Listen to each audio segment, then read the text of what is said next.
Hello guys, तो स्वागत है आप सभी का शैडो मांगा रिकैप में। लास्ट एपिसोड में अपन सभी ने देखा था एल्डर जियाओ बोल रहे होते हैं सीनियर सिस्टर जू, आपने मुझे यहाँ पे जानबूझ के भेजा था ताकि मैं यहाँ पे बाई के लिए एक एग्जाम्पल सेट कर सकूं। सीनियर सिस्टर जू बोल रही होती कि मैं यहाँ पे चाह रही थी कि यहाँ जितना भी लक फैला हुआ था ना वो आप एब्जॉर्ब कर लो। एल्डर जियाओ बोल रहे होते हैं कि हाँ, यहाँ पे आने के बाद मुझे पता चल गया था कि आपने मुझे क्यों भेजा है। फिर वहाँ पे एल्डर जियाओ झोंग युवान के रस्सियों को टाइट करने लगते हैं। झोंग युवान बोल रहा होता है कि प्लीज मुझे माफ कर दो, मुझे पता है कि मैं गलत हूँ, मैं लाइफ में आज के बाद में कभी ऐसा नहीं करूंगा। सीनियर सिस्टर जू बोल रही होती है कि हमारे ह्यूमन सेक्स के एंसेस्टर्स ने हमारे लिए काफी सारा लक छोड़ा है, जितने लक को मैं एब्जॉर्ब कर सकती थी मैंने कर लिया है, आगे आपकी बारी है। एल्डर जियाओ वहाँ पे बैठते हुए कह रहे होते हैं अगर ऐसी बात है तो लगता है यहाँ के लक को मुझे एब्जॉर्ब करना ही पड़ेगा। बाहर आने के बाद भाई बोल रहा होता है मास्टर, मुझे तो पता ही नहीं था कि जिस चीज को मैं यहाँ पे दिक्कत समझ रहा था वो हमारे एंसेस्टर को छोड़ा हुआ लक है। अगर आप मुझे पहले बता देती तो उस लक को एब्जॉर्ब करने में आपकी हेल्प करता, ना कि बेवकूफों की तरह इतनी दिनों तक उसे गार्ड करता रहता। सीनियर सिस्टर सोच रही होती कि यहाँ पे बाई को लग रहा है कि इस पावर को एब्जॉर्ब करना काफी ज्यादा आसान है, पर बाई को यहाँ पे बिल्कुल भी नहीं पता कि जो लक की पावर है उस पिछले रंजी के मुकाबले काफी ज्यादा पावरफुल है। अगर आपके पास में एबिलिटी है कि आप इसे एब्जॉर्ब कर सकते हो तो ये काफी ज्यादा अच्छी बात है, पर अगर आप इसे एब्जॉर्ब नहीं कर सकते तो आपके लिए बिल्कुल ही बेकार है। हमारे ह्यूमन सेट की सिर्फ एक बुक को अपना बनाने में मुझे पूरा 1 साल लग गया था और मुझे हमें पता है कि मैं इतनी कैपेबल नहीं हूँ कि मैं एनर्जी को संभाल सकूं। लेकिन अगर यहाँ पे मैं बात करूँ जूनियर ब्रदर की तो उसको एनर्जी संभालने में बिल्कुल भी दिक्कतें नहीं आएगी और हो सकता है कि वो इसका यूज करते हुए ब्रेक थ्रू भी कर पाए। मैंने अभी देखा था पावर ऑफ लक को संभालने में जूनियर ब्रदर को बिल्कुल भी दिक्कतें नहीं आ रही थी, तो वो पक्का से ये काम तो कर ही लेगा। सीनियर सिस्टर झूठ बोल रही होती है भाई तुम्हें परेशान होने की कोई जरूरत नहीं है, हर एक इंडिविजुअल के पास में अपनी खुद की एबिलिटी होती है। अगर मैंने तुम्हारे अंकल को यहाँ पे एनर्जी एब्जॉर्ब करने के लिए कहा है ना तो इसके पीछे एक रीजन होगा। सीनियर सिस्टर सोच रही होती हैं भाई तुम्हें ऐसे बिहेव नहीं करना चाहिए, अगर तुम जूनियर ब्रदर के सामने ऐसे बिहेव करोगे तो ये तुम्हारे लिए बिल्कुल भी अच्छा नहीं होगा। सीन चल होता है हम लोगों को फर्स्ट वीक का सीन दिखाया जाता है। हम देखते हैं एल्डर जियाओ को जो कि बैठे कल्टीवेट कर रहे होते हैं। एल्डर जियाओ सोच रहे होते हैं कि ये 10वीं बार है जब मेरे ऊपर हेवन ट्रिब्यूलेशन गिर रही है, मुझे यहाँ पे ऐसा फील हो रहा है कि मेरे डेंटियान के अंदर एनर्जी भर गई है और यहाँ पे ये एनर्जी बहुत ही खतरनाक है। कहानी सुनाने वाला बता रहा होता है कि एल्डर जियाओ की बॉडी के अंदर गोल्डन एलर्जी पिल बन रही है और नेंसेंट सोलिल में पहुंचने से पहले हर एक कल्टीवेटर को ये काम करना ही पड़ता है। बिना हेवनली ट्रिब्यूलेशन का जो एलर्जी पिल है वो बनना इम्पॉसिबल है। अगर आप चाहते हो कि बॉडी के अंदर एक बेहद ही पावरफुल पिल बने तो आपको पूरी हेवनली ट्रिब्यूलेशन को सही से एब्जॉर्ब करना होगा। कहता है कि पावर ऑफ थंडर भी पावर ऑफ लक में ही आता है, जितनी इलेक्ट्रिसिटी को एब्जॉर्ब करने के बाद एक पिल बनती है वो पिल उतनी ही पावरफुल होती है और इससे जो कल्टीवेटर की स्ट्रेंथ होती है वो नॉर्मल से काफी ज्यादा बढ़ भी जाती है। एल्डर जियाओ बोल रहे होते हैं कि ताओविश चोंगली को हमारी पूरी कंट्री का सबसे ज्यादा स्ट्रॉन्गेस्ट कल्टीवेटर कहा जाता है और जब वो पहली बार मास्टर बने थे ना तो उन्होंने अपनी बॉडी के ऊपर 5 हेवन ट्रिब्यूलेशन को लिया था और वही अभी तक मैं यहाँ पे 10 ट्रिब्यूलेशन अपनी बॉडी पे ले चुका हूँ, तो अब मैं यहाँ पे ऐसा तो कह सकता हूँ कल्टीवेशन के मुकाबले में मैं सबसे ज्यादा स्ट्रॉन्ग बन चुका हूँ। लेकिन अभी मैं अपनी बॉडी के ऊपर बहुत से ट्रिब्यूलेशन को लेने वाला हूँ ताकि मैं अपनी बॉडी को हिस्ट्री की सबसे स्ट्रॉन्गेस्ट बॉडी बना सकूं। तभी हम देखते हैं आसमान में थंडर का एक ड्रैगन बन गया होता है। घबराते हुए एल्डर जियाओ बोल रहे होते हैं कि हर बार ट्रिब्यूलेशन पहले से काफी ज्यादा पावरफुल बन जा रही है और लगता है कि इस बार वाली ये ट्रिब्यूलेशन मेरे पे काफी ज्यादा भारी पड़ने वाली है। लेकिन चलो कोई बात नहीं, मैं अपनी पूरी पावर का यूज करते हुए इसका सामना करने वाला हूँ। इतना आगे बढ़ने के बाद में मैं पीछे नहीं मुड़ने वाला। सीनियर सिस्टर जू बोल रही होती है कि मैंने सुना था जो इमॉर्टल एम्परर ज़ुज़ुआन थे उन्होंने भी अपनी बॉडी के ऊपर 10 ट्रिब्यूलेशन को लिया था, लेकिन अभी तक जूनियर ब्रदर यहाँ पे 10 को पार कर चुका है। इसका मतलब यहाँ पे बिल्कुल क्लियर होता है हमारे जियाओ की क्वालिफिकेशन इमॉर्टल एम्परर से काफी ज्यादा है। इसका मतलब है कि फ्यूचर के अंदर काफी ज्यादा ग्रो करने वाला है। तभी वहाँ पे एल्डर जियाओ के ऊपर ट्रिब्यूलेशन गिर गई होती है। काफी देर तक गिरने के बाद में इलेक्ट्रिसिटी भी काफी गुस्सा हो गई होती है। चिढ़ते हुए लाइटनिंग बोल रही होती है कि हम लोग को यहाँ पे गिरते हुए 1 घंटा हो चुका है और 1 घंटे में तो हमने अभी तक किसी को ही मार दिया होता। पता नहीं यहाँ पे बंदा बना किस चीज से है जो कि ये मर ही नहीं रहा है। आगे हम देखते जियानफे और सीनियर सिस्टर झू को जो कि दोनों एल्डर जियाओ के गेट पे आए हुए होते हैं। सीनियर सिस्टर बोल रही होती हैं जूनियर ब्रदर तुम्हें कांग्रेचुलेशन, यहाँ पे ट्रिब्यूलेशन को सहने के बाद में अब तुम पहले से काफी ज्यादा पावरफुल हो चुके हो। एल्डर जियाओ बोल रहे होते हैं कि क्या मुझे प्रोटेक्ट करने के लिए आप यहाँ पे रात भर खड़े थे। सीनियर सिस्टर झू बोल रही होती है कि तुम हमारे सेट के लिए इतनी मेहनत कर रहे हो और एक लीडर के तौर पर मैं तुम्हें प्रोटेक्ट भी नहीं कर पाऊंगी ना तो बिल्कुल भी सही नहीं रहेगा। इसी वजह से रात भर हम लोग यहाँ पे खड़े थे। और वैसे जूनियर ब्रदर मुझे आपसे कुछ और भी कहना था, उस वजह से भी मैं यहाँ पे रात भर खड़ी थी। आगे हम देखते एल्डर जियाओ और सीनियर सिस्टर जंगल में आ गए होते हैं। एल्डर जियाओ बोल रहे होते हैं सीनियर सिस्टर आप ये कहने का मतलब है कि आप लॉन्गन कंट्री से बिलोंग करते हो और आप वहाँ की जू फैमिली की हेड की बेटी भी हो, जिसको कि पूरे लॉन्गन किंगडम की फर्स्ट फैमिली कहा जाता है। सीनियर सिस्टर जू बोल रही होती है कि हाँ आप सही कह रहे हो, मेरे पास में यहाँ पे आने का एक बहुत ही बड़ा रीजन था। जब मैं काफी ज्यादा छोटी थी तब मुझे सीनियर ब्रदर झंग यहाँ पे रेस्क्यू करते हुए लेके आ गए थे और उन्होंने कहा था कि उस दिन के बाद से जो हॉन्गमैंग सेक्ट है वो मेरा घर बनेगा। क्योंकि मैं उनके प्रोटेक्शन में थी मुझे भी उनकी बातें को मानना पड़ गया और तब से लेके आज तक मैं हॉन्गमैंग सेक्ट में ही रह रही हूँ। एल्डर्स याओ बोल रहे होते हैं कि आप एक बहुत ही बड़ी फैमिली से थी, तो क्या आपकी जो फैमिली थी वो यहाँ पे इतने सालों के अंदर वो कभी नहीं ढूंढ पाई। सीनियर सिस्टर बोल रही होती है नहीं ऐसी बात नहीं है, मैंने अपनी जू फैमिली को अपनी मर्जी से नहीं छोड़ा था। मेरी जू फैमिली के जो मेरे सेकंड अंकल थे वो एक बहुत ही बड़े कमीने थे, वो मुझे झूठ बोल के एक माउंटेन में लेके चले गए और वहाँ पे उन्होंने मुझे बीच के सामने छोड़ दिया था क्योंकि मैं काफी छोटी थी तो मैं कुछ कर भी नहीं पा रही थी। ये तो काफी अच्छी बात है, वहाँ पे टाइम में बदल झंग आ गए थे और वो मुझे बचा के यहाँ पर लेके आ गए, वरना मैं अपने अंकल की वजह से बचपन में मारी गई होती। एल्डर्स याओ सोच रहे होते हैं कि मुझे कभी नहीं लगा था कि यहाँ पे जो सीनियर सिस्टर का पास्ट है वो इतना खतरनाक हो सकता है। इन्होंने अपने पास्ट के अंदर काफी सारी दिक्कतों को देखा है। सीनियर सिस्टर जू बोल रही होती है कि कुछ दिनों पहले ही मेरे पास जूजी आए थे और वो मुझसे कह रहे थे कि मैं वापस आके एम्पर लॉन्ग से शादी कर लूं। एल्डर्स याओ बोल रहे होते हैं कि आपके जो फैमिली वाले वो तो काफी ज्यादा कमीने हैं, इतने सालों तक उन लोगों ने आपको यहाँ पे इग्नोर करके रखा, उन लोगों को बिल्कुल फर्क नहीं पड़ा था कि आप जी रही हो या मर रही हो। और अब जबकि आप यहाँ पे काफी ज्यादा पावरफुल काफी ज्यादा ब्यूटीफुल हो चुकी हो तो फिर वो लोग एम्पर शादी करा के आपका यूज करना चाह रहे हैं। वैसे भी नेशनल डेस्टिनी बैटल में पार्टिसिपेट करने के लिए हम सब लोग लॉन्गयान जा ही रहे हैं। वहाँ पे जाने के बाद में मैं आपकी फैमिली को नहीं छोड़ूंगा, उनका भी लाइफ टाइम में काफी ज्यादा बुली किया और यहाँ तक कि अभी वो लोग आपका पीछा नहीं छोड़ रहे हैं। इतने बड़े कमीनों को मैं कभी भी माफ नहीं कर सकता। सीनियर सिस्टर बोल रही होती है जूनियर ब्रदर इसे आपको परेशान नहीं करने वाली, वहाँ पे जाने के बाद में मैं खुद भी काफी दिक्कतें क्रिएट करूंगी क्योंकि यहाँ पे मेरे अंदर भी उन लोगों के लिए काफी ज्यादा गुस्सा है। अगर मैंने उनको ऐसे ही माफ कर दिया तो बिल्कुल भी सही नहीं रहेगा। और वैसे भी नेशनल डेस्टिनी गेम को स्टार्ट होने में अभी 3 महीने बाकी हैं, मैं वहाँ पे जाऊंगी और पक्का से वापस भी आऊंगी, पर यहाँ पे इन सारे काम के अंदर मुझे आपकी हेल्प चाहिए होगी। मैं चाहती हूँ कि हम लोग साथ में मिलके हॉन्गमैंग को रिप्रेजेंट करें और उन लोगों को शो करें क्या कि हम कितने पावरफुल हो चुके हैं। एल्डर्स याओ बोल रहे होते हैं कि ये काम साथ में करने में काफी ज्यादा मजा आएगा। वैसे आपको पता है नेशनल डेस्टिनी गेम से पहले मैं और जिया फिर वहाँ पे जा रहे थे क्योंकि हम लोग को लगता है कि लॉन्ग किंगडम में तो कुछ भी हो सकता है, तो हमें पहले प्रिपरेशन करना काफी ज्यादा अच्छा रहेगा। कैसा रहेगा कि हम लोग के साथ में आप भी वहाँ पे चल जाओ, अगर गेम के स्टार्ट होने से पहले हम वहाँ पे जाएंगे तो हम वहाँ पे काफी फर्स्ट क्रिएट कर सकते हैं, वहाँ पे सभी लोग को परेशान करने में काफी ज्यादा मजा आएगा। सीनियर सिस्टर बोल रही होती है कि लेकिन मेरे यहाँ पे ना रहते हुए हॉन्गमैंग का ख्याल कौन रखेगा। एल्डर्स याओ बोल रहे होते हैं कि सीनियर झंग है ना वो ये काम कर लेंगे, वैसे भी जो उनकी इंजरीज थी वो हील हो चुकी होंगी और वैसे भी लीडर के तौर पे उन्होंने बहुत सारा काम कर रखा है, उनके लिए सेट को संभालना काफी ज्यादा आसान होगा। जब तक वो यहाँ पे सेट को संभालेंगे हम अपना काम करके आ सकते हैं। छींकते हुए सीनियर झंग बोल रहे होते हैं कि मुझे यहाँ पे काफी ज्यादा अजीब फील हो रहा है, जैसे कि मेरे पास में यहाँ पे कोई काम आने वाला हो। सीन चल रहा था, लॉन्गमैन सिटी के बाहर का सीन दिखाया जाता है।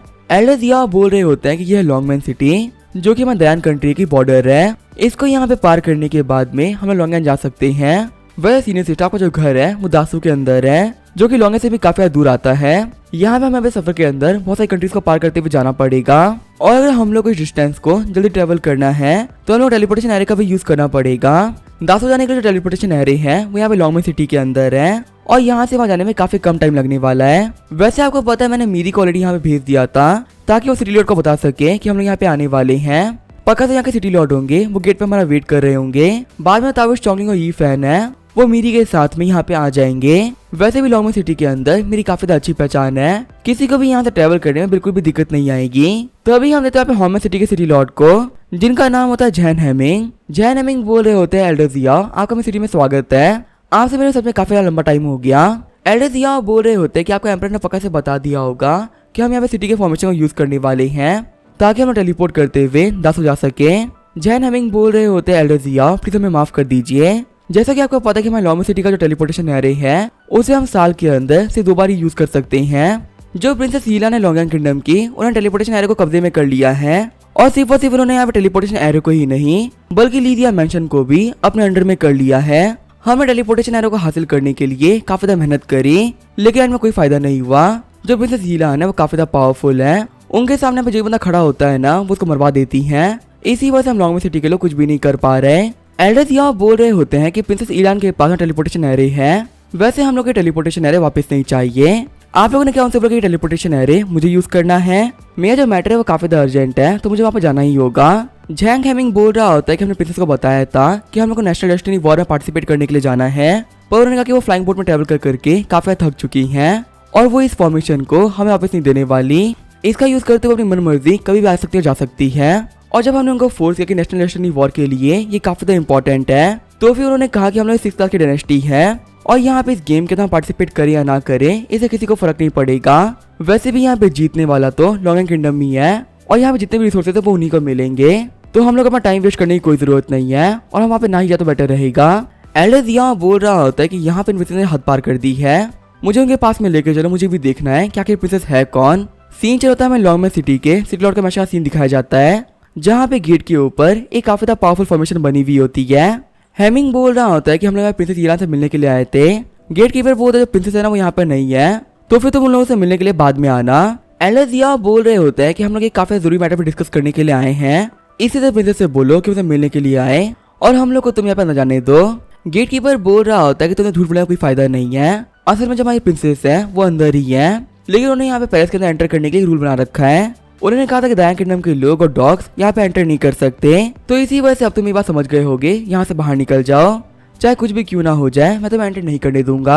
जैंग हेमिंग बोल रहा होता है कि प्रिंसेस के यहाँ पे आने के बाद से ही मैं अपने मैंशन के अंदर एंटर नहीं कर सकता। उन्होंने यहाँ पे सभी लोग के लिए रूल बना रखा है कि बिना उनकी मर्जी के कोई भी एंटर नहीं कर सकता और वो नॉर्मली किसी से मिलने के लिए बाहर आती भी नहीं है। हेमिंग सोच रहा होता है कि हम लोग कैसे चलना चाहिए, पता नहीं ये मास्टर टाइम वेस्ट करने के लिए यहाँ पे आए ही क्यों हैं। तभी एल्डर्स फॉर्मेशन में हाथ रखते हुए उसे वहीं पे फाड़ देते हैं। एल्डर्स बोल रहे होते हैं कि तुम्हारी जो प्रिंसेस है वो तो काफी एरोगेंट है, मैं यहाँ पे कब से प्यार से बात कर रहा था लेकिन तुम लोग प्यार से बात करने के काबिल ही नहीं हो। गेट कीपर बोल रहा होता है कि तुम यहाँ पे क्या कर रहे हो, तुम्हारी हिम्मत कैसे बैरियर खराब करने की। हेमिंग भी बोल रहा होता है इंपीरियल मास्टर आखिर आप यहाँ पे क्या कर रहे हैं। जैंग हेमिंग सोच रहा होता है कि जो डिफेंसिव एरे था ये तो काफी पावरफुल था ना, प्रिंसेस ईलान को ये एरे फ्लेम किंगडम के एम्परर ने दिया था, तो आखिर यहाँ पे जो एरे इतना कमजोर कैसे हो सकता है। हमारे इंपीरियल मास्टर ने एक हाथ के साथ ही इस पूरे एरे को फाड़ दिया, क्या होगा इनके ये सब करने की वजह प्रिंसेस है वो काफी गुस्सा हो जाए, तब यहाँ पे मेरी सब कुछ खत्म हो जाएगा। यहाँ पे सब कुछ संभाल के रखने के लिए मैंने काफी मेहनत करी थी, लेकिन इतने मास्टर की वजह से सब कुछ खत्म होने वाला है। गेट कीपर बोल रहा होता है कि इतनी इजीली तुमने एरे कैसे फाड़ दिया। हेमिंग बोल रहा होता है आखिर गेट कीपर डरा हुआ क्यों लग रहा है, क्या ये फाइट करने के लिए आगे नहीं बढ़ेगा। रोते हुए गेट कीपर बोल रहा होता है मुझे यहाँ पे सारी चीजों को प्रिंसेस को बताना होगा, आखिर तुम लोग की हिम्मत कैसे हुई हमारे साथ मिसबिहेव करने की। एल्डर्स यहाँ बोल रहे होते हैं कि दिन के उजाले में यहाँ पे जो प्रिंसेस ईलान है ये छुपी हुई बैठी हुई है, इनकी सेफ्टी के लिए मुझे काफी टेंशन हो रही थी, इसी वजह से मैंने सारे को तोड़ दिया और अब मैं जाकर चेक करूंगा कि आखिर ये ठीक है या नहीं। वही मैंशन के अंदर हम देखते हैं वुशुआन नाम की एक वॉरियर को जो कि कांटों खींच रही होती है, वही ईलान को कोड़े मारते हुए बोल रही होती है कि तुम्हारी बॉडी देखने में तो काफी ज्यादा पावरफुल लग रही थी, क्या तुम्हारे पास में इतनी पावर नहीं है कि तुम एक कांट को खींच सको, जल्दी जल्दी आगे बढ़ो, मैं दिमाग काफी खराब हो रहा है, अगर तुम इस कांट को नहीं खींच पाई ना तो मैं तुम्हें पक्का से मार मार के मार डालूंगी। तो अभी हमें गिड़की पर आते हुए बोल रहा होता है प्रिंसेस हम पे अटैक हो गया है। प्रिंसेस गिड़कीपर को मारते हुए बोल रही होती है कि तुम्हारी हिम्मत कैसे हुई मेरे सामने बोलने की, तुम्हें हमें बोलने से पहले परमिशन लेनी चाहिए थी। तभी वहाँ पे जल्दी और बाकी सभी लोग होते हैं बंदे एंटर कर गए होते हैं। हेमिंग बोल रहा होता है कि मैंने आप लोगों से कहा था ना कि यहाँ पे जो प्रिंसेस है वो काफी खतरनाक है, वो किसी को भी यहाँ पे ऐसे ही नहीं छोड़ती। कोड़े मारते प्रिंसेस बोल रही होती है वुशुआंग जल्दी चलो, यहाँ पे धीरे ट्रेवल करके मेरा दिमाग काफी खराब हो चुका है। एल्डर्स यहाँ सोच रहे होते हैं कि पूरा का पूरा कार्ड प्योर गोल्ड से बना हुआ है और यहाँ पे इसका वजन कम से कम 20 मिलियन पाउंड्स होगा। एक गोल्डन कोरिलियन कल्टीवेटर भी इस कार्ड को नहीं खींच सकता क्योंकि यहाँ पे इसका वेट काफी ज्यादा भारी है, लेकिन मेरे सामने हमें नॉर्मल दिखने वाली लड़की इस कार्ड को काफी आराम से खींच पा रही है। लगता है कि इस लड़की के पास में एक्स्ट्राऑर्डिनरी स्ट्रेंथ है। कोड़े मारते हुए ईलान बोल रही होती है कि तुम्हारे हाथों में बिल्कुल भी जोर नहीं है, क्या तुम्हें समझ में नहीं आ रहा कि मैं कब से बोल रही हूँ इसे तेज खींचने के लिए, अगर तुम तेज मूव नहीं कर सकती ना तो तुम्हें मरना होगा, वैसे भी तुम्हारे स्लेव्स की कोई वैल्यू नहीं होती। ये बोलते हुए ईलान वुशुआंग के ऊपर पाँव रख देती है। ईलान बोल रही होती है तुम्हारी सही जगह है मेरे पाँव के नीचे, तुम्हें याद रखना चाहिए कि तुम एक स्लेव हो और तुम झुकने के लिए बनी हो। वुशुआंग बोल रही होती है हाँ मास्टर आप सही कह रही हो। फिर ईलान बोल रही होती है कि यहाँ पे बिना हमारी परमिशन के कुछ गेस्ट आ रखे हैं, यहाँ पे इन लोगों की खातिरदारी करने के लिए मेरे सोल्जर्स कहाँ पर हैं, तुम लोग को सामने आके इन लोगों की खातिरदारी करनी चाहिए। मुझे समझ में ही नहीं आ रहा कि इन लोगों के एंटर करने के बाद में तुम लोगों पे अटैक क्यों नहीं किया, तुम्हें तो यहाँ पे इन सभी लोगों को ऑलरेडी मार देना चाहिए था। तभी वहाँ पे थोड़ी देर के अंदर ही बहुत से सोल्जर आ गए होते हैं और लोगों ने और बाकी सभी लोग घेर लिया होता है। जैंग हेमिंग बोल रहा होता है प्रिंसेस आप गलत समझ रही हो, हम लोग यहाँ पे गद्दार नहीं है, हम तो बात करने के लिए आए थे। यहाँ पे जो हमारे साथ में आ रखे हैं ना वो हमारी कंट्री के इंपीरियल मास्टर है और उनको आपके साथ में कुछ डिस्कस करना था। ईलान बोल रही होती है क्या मुझसे मिलने के लिए तुम्हारी कंट्री के इंपीरियल मास्टर आए हैं, देख के तो मुझे ये बना नेथिसोर रियलम के फर्स्ट लेवल पे लग रहा है, क्या तुम्हारा जो दायन कंट्री का लेवल है वो इतना गिर चुका है कि यहाँ पे कोई भी राह चलता बंदा इंपीरियल मास्टर बन जाता है। ये बंदा तो हमारी कंट्री के डॉग और कैट के बराबर भी नहीं है, आखिर तुम इस बेकार से बंदे को इंपीरियल मास्टर कैसे कह सकते हो। हेमिंग बोल रहा होता है यहाँ पे सब कुछ खत्म हो गया, लगता है कि अब इन लोगों के बीच में फाइट स्टार्ट होगी। एल्डर बोल रहा होता है कि हमें तुम टेंशन मत लो, यहाँ पे ये लोग मुझे हराने के लिए बिल्कुल भी काफी नहीं है। अभी तुम देख सकते हो कि नॉर्मल सा इंसान इन लोग साथ में क्या करेगा। प्रिंसेस ईलान, मैं आपको देख के समझ चुका हूँ कि आप एक बहुत ही घटिया इंसान हो, जो कि हमारे दाया किंगडम के लोग अपने सर्वेंट्स को इंसान तक नहीं समझते और मतलब काफी घटिया तरीके से बिहेव करते हो। शायद से आपके पेरेंट्स ने आपको मैनर्स नहीं सिखाए, पर चलो कोई बात नहीं, ये काम मैं कर दूंगा। ये वो तब एल्डर अटैक करते हुए आगे बढ़ गए होते हैं। हम देखते हुए कुछ सेकंड में जितने भी सोल्जर होते हैं सभी जमीन पे गिर गए होते हैं। एल्डर ईलान के सर पे तलवार रखते हुए बोल रहे होते हैं कि अभी आप यहाँ पे काफी रूडली बात कर रही थी, लेकिन अब आप यहाँ पे कुछ भी कह नहीं रही है। अगर आपने रूड तरीके से बात करी ना तो आपको मारने से पहले मैं एक बार नहीं सोचूंगा। हम देखते हैं ईलान को, जो कि एल्डर से काफी डर गई होती है। एल्डर बोल रहे होते हैं कि मुझे पता है कि तुम प्रिंसेस नहीं हो, तुम यहाँ प्रिंसेस की बॉडी का यूज करते हुए इनसे बुरे काम करवा रही हो। एविल स्पिरिट डीमन, फटाफट से इनकी बॉडी से बाहर निकलो। ईलान बोल रही होती है कि तुम्हारी इतनी हिम्मत हो गई कि तुम एक प्रिंसेस के ऊपर स्वॉर्ड रख रहे हो। एल्डर बोल रहे होते हैं कि बाकी लोग को बेवकूफ बनाना काफी आसान था, पर तुम यहाँ पे मुझे बेवकूफ नहीं बना सकती। मुझे पता है कि प्रिंसेस की बॉडी के अंदर तुम छुपे हुए हो। मैंने यहाँ पे तुम्हारी बॉडी के ऊपर एक तलिस्मान चिपका दिया है। अगर तुम प्रिंसेस की बॉडी में से बाहर नहीं आए तो तुम्हें इस तलिस्मान की पावर को सहना होगा, और मैं तुम्हें प्रॉमिस करता हूँ कि ये पावर काफी खतरनाक है। प्रिंसेस बोल रही होती है क्या तुम यहाँ पे डरा रहे हो? भूलो मत कि तुम डायन किंगडम के एक छोटे मोटे मास्टर हो। अगर तुमने मेरे साथ में कुछ भी किया ना तो तुम्हें मारने से पहले मैं एक बार नहीं सोचूंगी। फिर जो ईलान होती है वो वुशांग को लात मार देती है। ईलान बोल रही होती है घटिया स्लेव, तुम यहाँ पे देख सकती हो कि ये बंदा तुम्हारे प्रिंसेस को परेशान कर रहा है, फिर भी तुम मेरे लिए फाइट नहीं कर रही। ईलान बोल रही होती है कि देखो मैं तुमसे क्लियरली कह रही हूँ कि ये सिटी मुझे चाहिए, और अब ये सिटी मैं किसी को भी देने वाली नहीं हूँ। इस सिटी को बिलोंग करने वाली अब हर एक चीज मेरी होती है।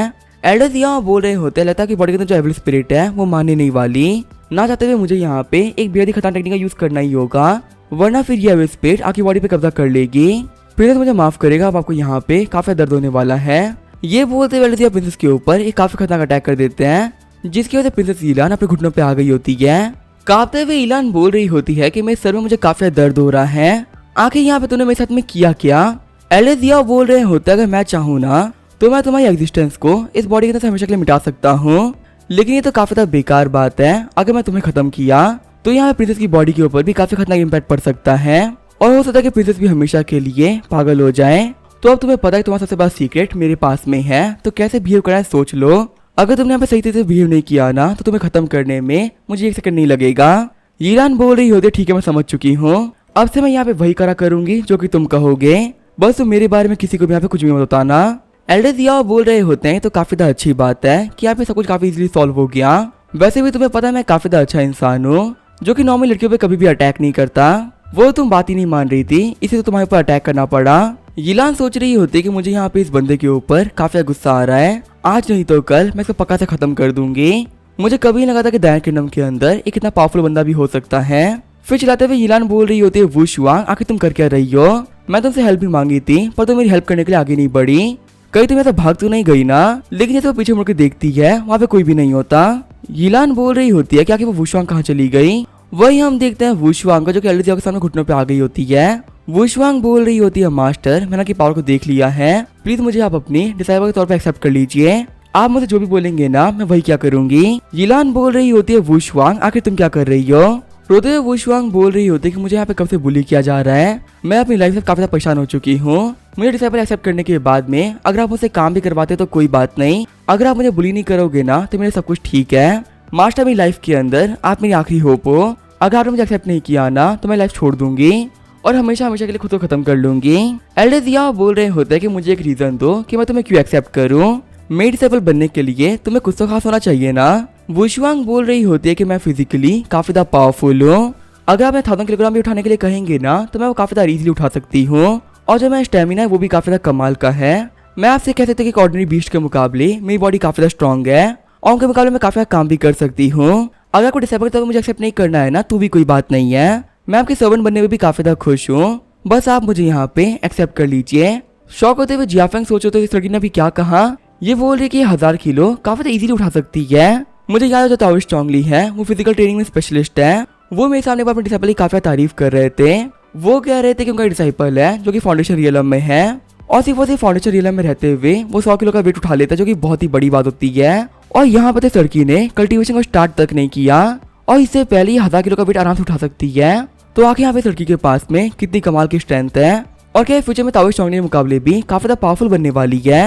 एल्डर बोल रहे होते हैं अच्छा ऐसी बात है तुम वेट उठाने में काफी ज्यादा अच्छी हो, ठीक है, मैं फिलहाल के लिए तुम्हें अपना डिसेबल बना रहा हूँ, लेकिन अभी तुम्हारी परफॉर्मेंस बताएगी कि तुम हमारे साथ में रह सकती हो या फिर नहीं। अगर तुमने काफी अच्छे से परफॉर्म किया तो तुम पक्का हमारे साथ में रह पाओगी, और अगर हमारे साथ में रहते हुए तुम अच्छा परफॉर्म नहीं कर पाती तो हम कुछ नहीं कर सकते। वुशुआंग बोल रही होती है, मास्टर आप बिल्कुल भी टेंशन मत लीजिए, मैं काफी अच्छा काम करूंगी। सिस्टम बता रहा होता है, होस्ट आपका कांग्रेचुलेशन, आपको यहाँ पे एक बहुत ही कमाल का नया डिसेबल मिल चुका है जिसका कि नाम है जी वुशुआंग, और इसने आज तक कभी कल्टीवेट नहीं किया है, और इसके पास में 500 रूट बोन्स है। एल्डर्स यहाँ सोच रहे होते हैं क्या इसके पास में 500 रूट बोन्स है, ये तो सच में काफी ज्यादा कमाल की बात है। ली जियानफेंग जो कि स्क्वाड्रनशिप में मेरे पास सबसे ज्यादा बेस्ट है, उसके पास में 300 रूट बोन ही है, लेकिन यहाँ पे लड़की के पास में 500 रूट बोन है, और जिसकी फिजिकल स्ट्रेंथ है वो तावे चौंगली से भी काफी ज्यादा है। अगर मैं गलत नहीं हूँ तो आज मुझे यहाँ पे काफी कमाल का ट्रेजर मिल चुका है, हो सकता है कि मैं अभी तक के डिसाइपल में सबसे ज्यादा आगे बढ़ेगी।